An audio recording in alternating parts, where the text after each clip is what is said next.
Welcome, friends and neighbors, to another episode of Remember This. Real stories about real people with a twist. I'm Brad Dison. And now, the true story of A Damn Shame. The Hoover Dam has many accolades for which its builders should be proud. At the time of its completion, it was the tallest dam in the world. It is one of the largest masonry projects in the world. Only the pyramids of Egypt are larger. It tamed one of the world's most dangerous rivers, the Colorado, and created the largest reservoir in America, Lake Mead. As many positive honors as the Hoover Dam can claim, it also has one major shameful accolade. Approximately 100 individuals died in its construction. The official number accepted by the government is 96, which only took into account the number of people who died as a result of actual physical labor accidents and did not include sicknesses such as pneumonia and carbon monoxide poisoning. This is the true story of just two of those individuals. The Hoover Dam is an enormous concrete arch gravity dam on the Colorado River, the natural border between Arizona and Nevada. Before the dam, the region was prone to long periods of drought and frequent flooding. For millions of years, the rapid flowing waters of the Colorado River created the greatest water-carved canyon in the world, the aptly named Grand Canyon.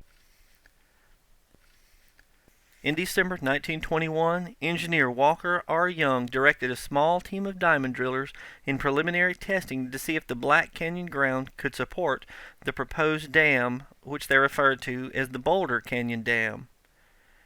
The diamond drill runners drilled deep into the rock and learned that they could reach a proper footing for the dam construction at a depth of 140 feet. On December 20th, 1921, 36-year-old diamond drill runner John Gregory worked alone on a flat-bottomed barge called a scow when a storm surge hit the canyon. The water level on the Colorado River rose quickly, and the normally fast water of the river flowed at an even quicker, more dangerous pace. The raging water tore the scow from its mooring and sent it speeding downriver. As the scow crashed against the canyon's walls and into the numerous rocks which protruded out of the water, John was thrown overboard and drowned. The rushing water prevented his team from searching for his body for several days. He was the first person who died while working on the dam project. Actual construction on the dam had not yet begun. In late 1930 and early 1931, nearly 10 years after John Gregory's death, workers laid rail lines, built highways, and ran electrical lines to the dam construction site. In what was the early years of the Great Depression, hopeful workers eager to participate in the dam's construction built a tent city on the Colorado River near the proposed construction site. They nicknamed the collection of tents Ragtown. In 1931, as stipulated in the contract to construct the dam, the Bureau of Reclamations and Six Companies, Incorporated, built better accommodations for the dam workers and named it Boulder City after Boulder Canyon. Once construction began, men and women worked 24 hours a day in 3 8-hour shifts. Dynamite crews blasted away parts of the rocky walls of Boulder Dam.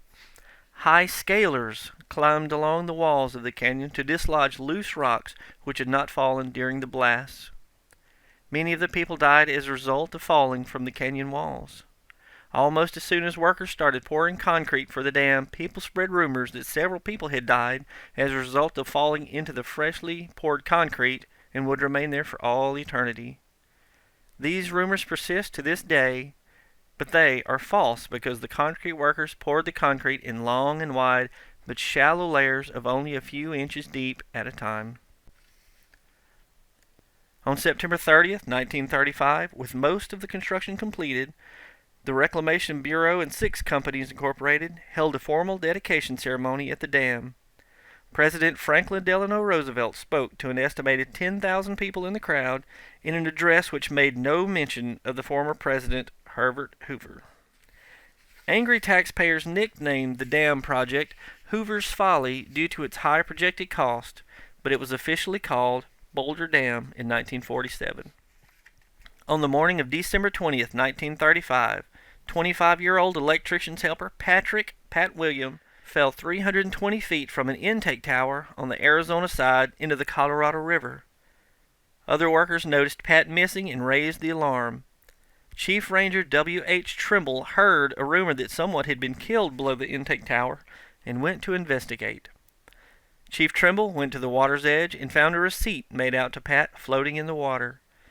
Chief Trimble and a man named Emery took a boat out and searched with grappling hooks for Pat's body. That afternoon, they retrieved Pat's body. Pat was the last person who died during the construction of the dam. John and Pat, the first and last to die while working on the dam, died exactly 14 years apart. John on December the 20th, 1921, and Pat December 20th, 1935. They also shared the last name, Tierney. John Gregory Tierney and Patrick William Tierney were father and son. If you would like to hear more real stories about real people with a twist, hit the subscribe button. Remember, this is also available in book form. Just click on the link in the description below. This is Brad Dison. Thanks for listening.